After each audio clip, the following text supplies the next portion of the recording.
Hello everyone, welcome back to our channel How to Tutorials. In today's video, we are going to see how you can take a long screenshot on Samsung. Well, it is a very easy and simple process, so let's dive right into it.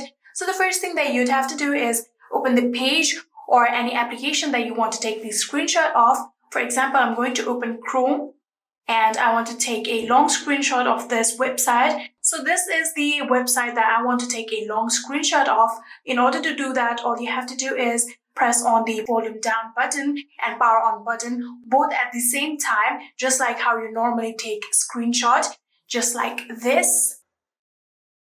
And after you've taken the screenshot, you can see this icon right here. You'll have to tap on it like this, and you can see the long screenshot has been taken. You can tap on the screenshot right here, or you can go to your gallery. And on your gallery, you can tap on this one, and you can see the long screenshot has been taken. How you normally take the screenshot, it would only take this much part. Now it take more than that part, like the down part too. So this is how you can take a long screenshot on your Samsung. Pretty easy and simple, right? I hope this video was helpful to you guys. If it was, please do not forget to hit that subscribe button and like our video. Thank you so much for watching. See you in the next.